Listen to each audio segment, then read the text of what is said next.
Me da mucho gusto volver a encontrarnos para un programa más de Abuelo en Arquitectura. Hoy veremos un video en el cual los comentarios se harán con relación a la temática sumamente importante que es la vivienda urbana. Importante porque tiene que ver con la familia, ese núcleo de la sociedad que es íntimo en el sentido de que es la privacidad de la que gozamos dentro de un espacio mayor que, siendo la ciudad, pues es un espacio social, público por excelencia, de encuentro, de movimiento.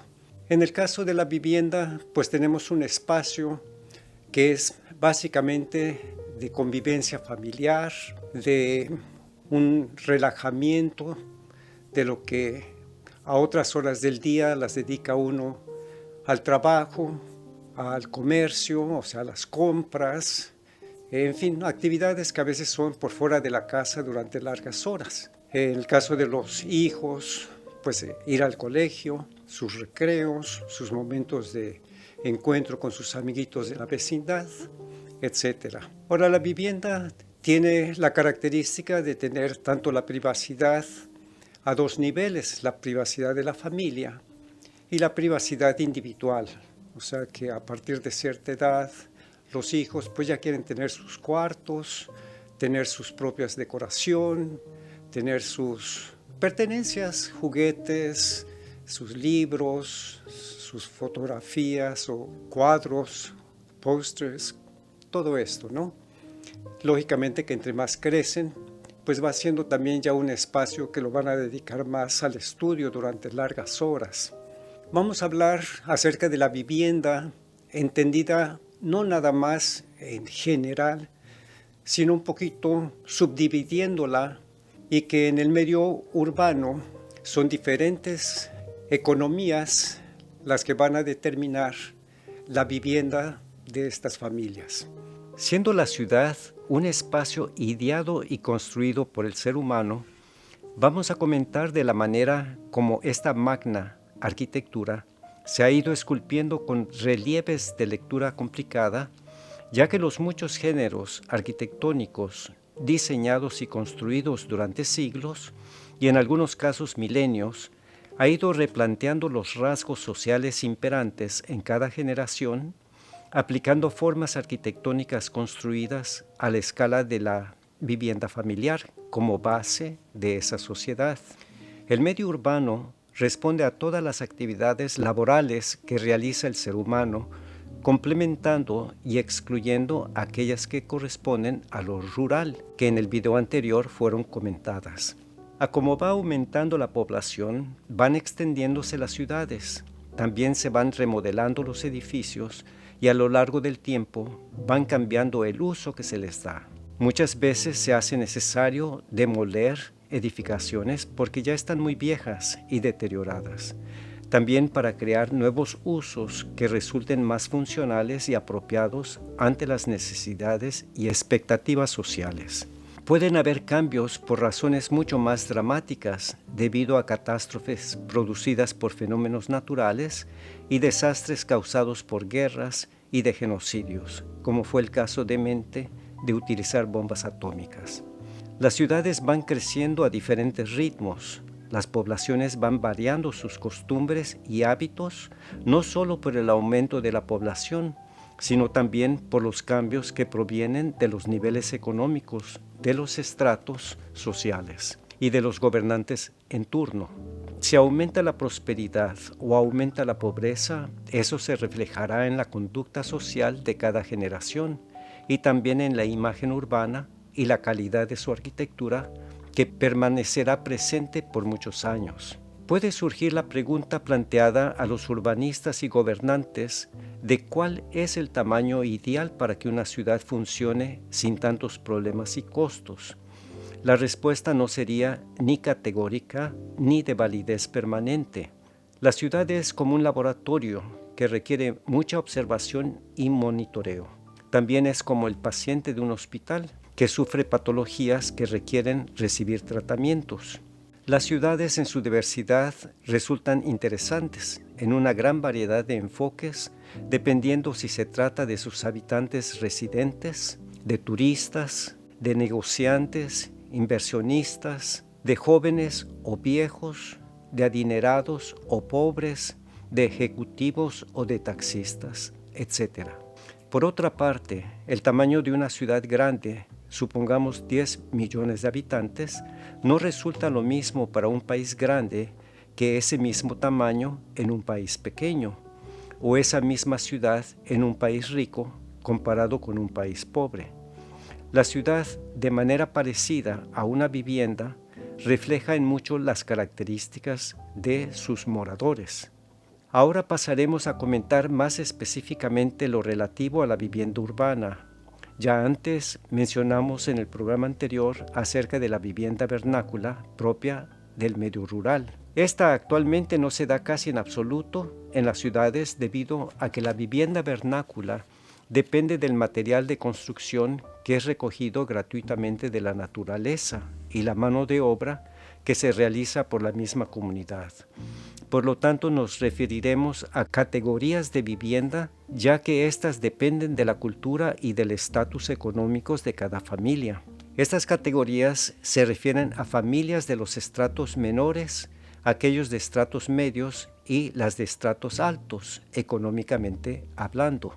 Es importante señalar que prácticamente en toda la historia humana conocida, el diseño y construcción de viviendas solicitada a los arquitectos correspondía solo a la clase alta que contaba con el dinero que correspondiera a sus exigencias. Estas viviendas, que normalmente destacaban por su portento arquitectónico, se denominaban con diversos nombres, por ejemplo, palacio, mansión, alta residencial, residencia de lujo, etc. Si se trata de vivienda para los más pobres, que incluso arman sus casas con materiales desechados, se les llama cuchitriles, y muchas veces están sobre terrenos que no son de su propiedad. A estas personas invasoras se les llama paracaidistas. Si se trata de familias pobres propias de las que van construyendo de poco a poco, sin asistencia técnica de arquitectos, y en terrenos propios, pero muchas veces sin infraestructura urbana y de mucha marginación, se les califica de clase media baja, y su categoría es de vivienda popular y de autoconstrucción. Pasando a la siguiente categoría, llamada de clase media-media, corresponde a la vivienda progresiva, o sea, construida en etapas, y también la vivienda en condominio, que incluye habitar en apartamentos de edificios de 3 o 4 pisos, así como la vivienda en dúplex o cuádruplex. Estas viviendas en muchos casos son construidas por arquitectos que trabajan en institutos de vivienda de interés social por parte del gobierno. Los diseños arquitectónicos corresponden a los criterios establecidos por los movimientos modernos de la arquitectura racionalista que surgieron al inicio del siglo XX. Sus tipologías repetitivas y altamente funcionalistas cuidaban que sus espacios y costos se redujeran lo máximo posible, sin afectar de que fuesen suficientes, así como tampoco sacrificar su calidad constructiva. El nivel y categoría correspondiente a la clase media alta está dirigido a familias que tienen suficientes recursos económicos para pagar un diseño arquitectónico apegado a las necesidades y gustos particulares de la familia, con la capacidad de construirla de una sola vez, cómoda y vistosa, sin rayar en lo ostentoso. Las dos categorías, esta y la de clase alta, teniendo mayor solvencia económica, generalmente complementan la estética bien lograda de sus casas con jardines muy decorados que circundan las viviendas en sus amplios terrenos. La apreciación cultural proviene de admirar y al presenciar la estética, la armonía contextualizada y de conceptos alusivos, pertinentes, que dieron origen y trascendencia a los estilos arquitectónicos. Estos requieren ser comentados y más aún contemplados en imágenes y, si es posible, en directo y personalmente, tanto en el exterior como en los interiores de estos inmuebles. Sería ocioso enumerar todos los estilos arquitectónicos de todos los países del mundo creados durante tantos siglos. Para eso existen infinidad de libros y lugares donde turistear. Sin embargo, ejemplificaremos algunos de ellos para poder orientar nuestra atención hacia características y rasgos que nos permitan apreciar mejor los conceptos significativos y las composiciones estéticas que alcancen los méritos de la intención y esfuerzo artístico de la arquitectura. Los estilos arquitectónicos más antiguos de lo que hoy es el occidente geográfico mundial y que se dieron primero en el continente americano, en las dos regiones con miles de sitios arqueológicos y de arquitectura con estilos diversos, en las regiones del México antiguo y Centroamérica, así como en las regiones del Perú antiguo y las zonas andinas. Ambas corresponden a civilizaciones primigenias. Como ejemplo, podemos citar los estilos de la civilización maya, estos denominados a partir de alguna localidad, región o atributos compartidos por todos sus habitantes y donde las características culturales fueron las mismas. En el caso de los mayas, la región comprendida en el área geográfica de la península de Yucatán se encuentran 4: estilo Puuc, estilo Río Chenes, estilo Usumacinta y estilo Río Pec. Otro estilo caracterizado por una rama de los mayas de Tabasco fue el estilo Chontal.